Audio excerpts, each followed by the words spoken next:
there's one thing I can say for this movie, they definitely got straight to the point with the title. Welcome to Gorehounds, and today we're going to jump straight into it with our 2014 short movie, Slut. The movie surrounds 16-year-old Maddy, who is tasked with being the sole carer of her mute and wheelchair-bound grandmother. Hold up! Isn't that where Annabelle was created? Maddy pines for human interaction and the need to be wanted, but unfortunately as a teen this equates roughly to sexy time. Early on we are introduced to Maddy through snippets that show the mundane and monotonous nature of her life. This life comes with X skills, pure rejection, and roller skating. Get it all now for the low price of $9.99. Terms and conditions may apply. Maddy's yearning to be sexually desired and accepted leads to her looking for inspiration from the local sex symbol, Jolie. Side note, doesn't work out well for her. Now to many this might seem like a childish or ridiculous aspiration, but look at it this way. Studies have shown that the average age of virginity loss in the US and Europe is 17.4 to 18 years old, and the average age of sexual awakening, so that's a sudden realization of sexual feelings and urges, is 15.2. Now those are studies carried out by Planned Parenthood, Center for Disease Control and Prevention, and Eurythmics. And if those people don't know how sexually active the Western world is, then I don't know who does. But I think for Maddy, seeing Jolie receive affection and attention because of her sexual prowess just further reinforces that beauty and sex are necessary to attain the emotional comfort and interaction her life lacks at home. But I digress. Mandy attempts her hand at flirtation with relatively disappointing results and ultimately ends up eating wood. Wait, the wooden floor, not any other. What is wrong with me? Stop it. Get some help. Enter the charismatic and out-of-place middle-aged man who definitely isn't a predator. You alright?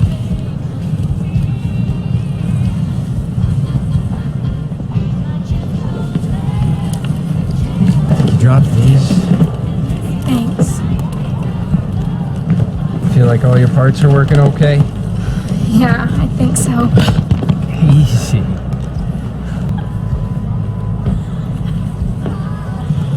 Who's that?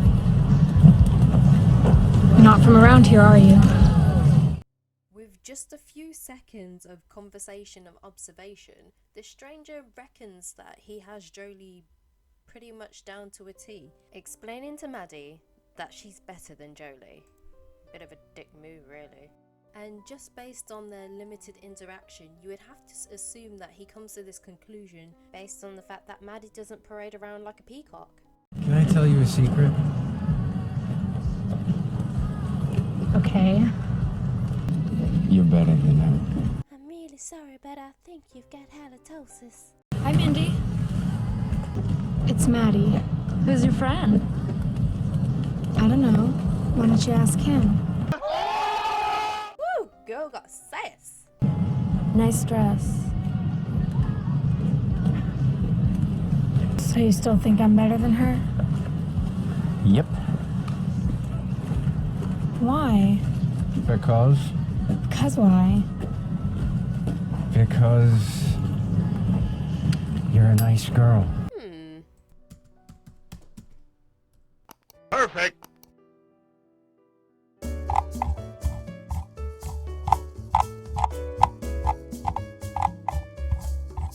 Nope, nothing in here about sex, promiscuity, or hoish antics. Actually, in fact, looking at this article, most of the things on here would say that Maddy is not a nice girl.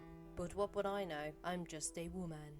Moving on. I don't think you're really supposed to be smoking in here. See what I mean? The stranger can talk the talk, but later he only contradicts himself in Maddy's eyes and reinforces her views as Maddy sees the stranger and Jolie leave together. Unknown to Maddy, the stranger's idea of a good time isn't what Jolie has in mind.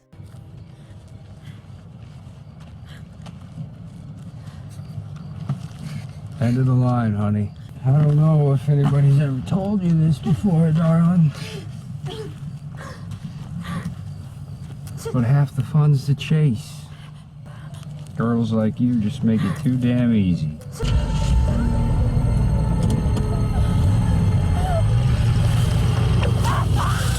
Negative affirmations reinforced, Maddy is now determined to become the new sex kitten of the town. Now it's easy to see why Maddy struggles with her image and equates her beauty with the opinions of others, as we all do, and honestly, she is beautiful. I mean, when I first saw this, I kind of compared her to a young Karen Carpenter or Jacqueline Smith back in the day of Charlie's Angels. And if this movie was set in the 90s, this definitely would be one of those scenarios where she was the geek that transformed into the high school hottie as she danced in her room to Eurythmics. Now, seeing as I can't play the track that I really want to play, I'm about to improvise. Yeah. Yeah. Yeah.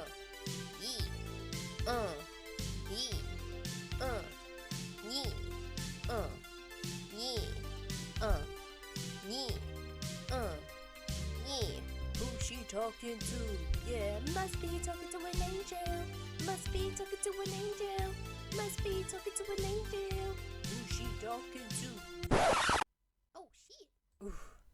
Baby girl. Now, fair enough. She has a tough crowd, but sadly for Maddy, this transformation just didn't work for her, and unfortunately she went a bit more Miranda Sings and a little less Jacqueline Smith. But people really didn't have to be that dickish about it. I mean, what's this guy laughing about? He definitely got catfished. It was definitely a little heartbreaking seeing Maddy get so upset when she felt so confident in herself in that moment, just to see people tear her down. And as usual, we see someone swoop in for the kill at a moment of vulnerability. And for some reason, after just a brief interaction, it leads to bumping privates behind the local Bolorama while this weirdo watches from the shadows. So gross. I know when I was a teen, it was definitely my dream, or at least one of my top 10, to lose my virginity in the back alley of a bowling complex. I can smell the garbage dump. You needed those black bags for extra cushioning.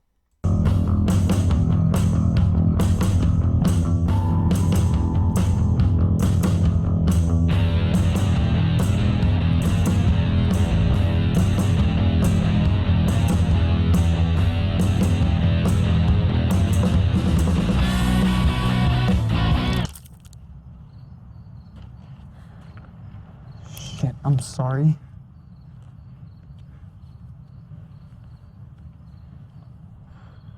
I'm not. What do you mean you're not? Woman, you crazy? You know how much glasses cost? Have you seen where you live?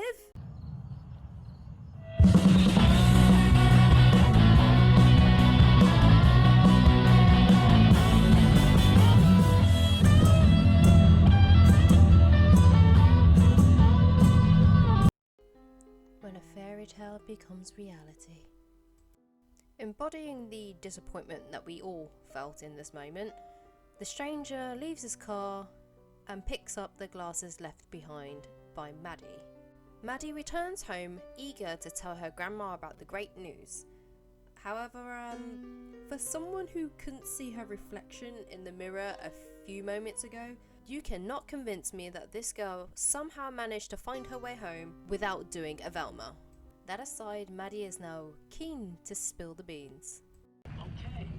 Guess what? Chicken butt. Okay, I'll give her that one. She's had a hard day. Just kidding. I had sex. Oh, you nasty. I kid. I mean, it's kind of sad that she doesn't actually have anyone to share this type of news with. I mean, if it's a guy, normally they can still go to their dad or they've got their guy friends and it's a big thing, everyone's cheering, pat on the back, let's have a brew. But when it's a girl, whether or not she has that adult figure that she can confide in, typically we don't, because it's just not seen as ladylike, which is bull really.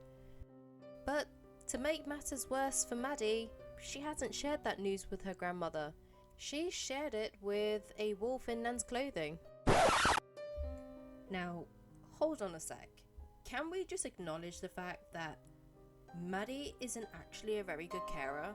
I know she's a teen and it's a lot of responsibility for someone so young, but she literally just plops her grandmother in front of the TV. We haven't seen her bathe her, change her, feed her. I mean, does she not sleep? Could you not have put her to bed before you got yours? What happens in the event of an emergency when you're down striking out at the bowling alley?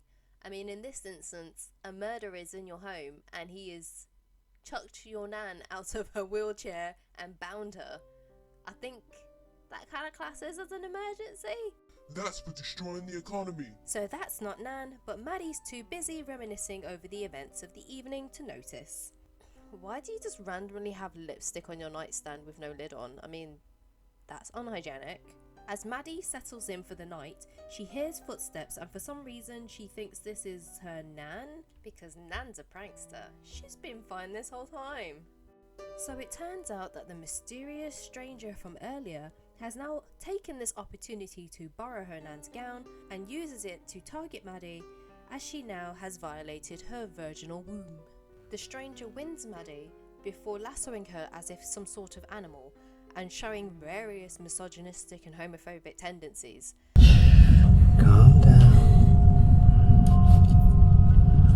I often try not to be too picky with these type of movies, but those glasses were full on broken back at the bowling alley. Exactly when did this guy get the opportunity to figure out Maddy's prescription, stop by the opticians, wait for a new lens, pop the new lens into the glasses, and get them back to her? I can wait for an answer.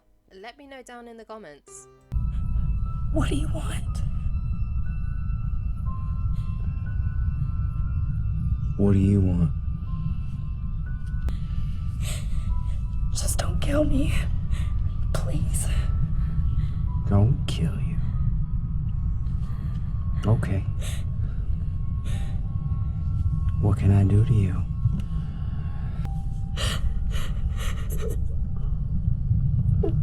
Sex things.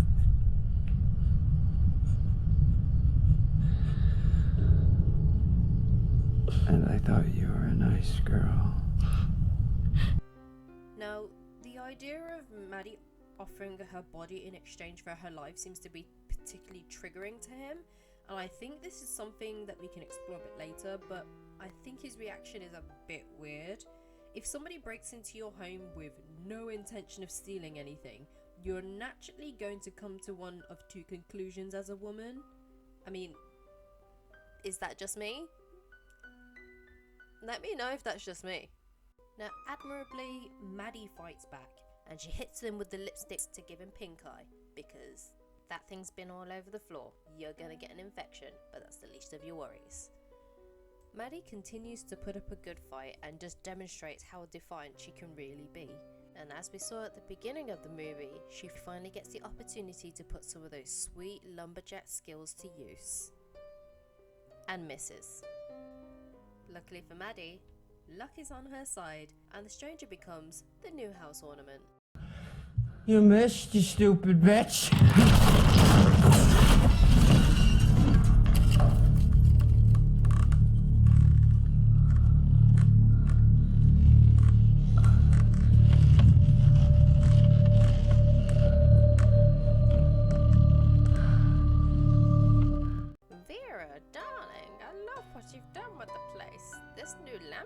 Is just so unique, so stylish. Now safe, Maddy looks on and is eerily pleased with what she's done, kind of like, I did that.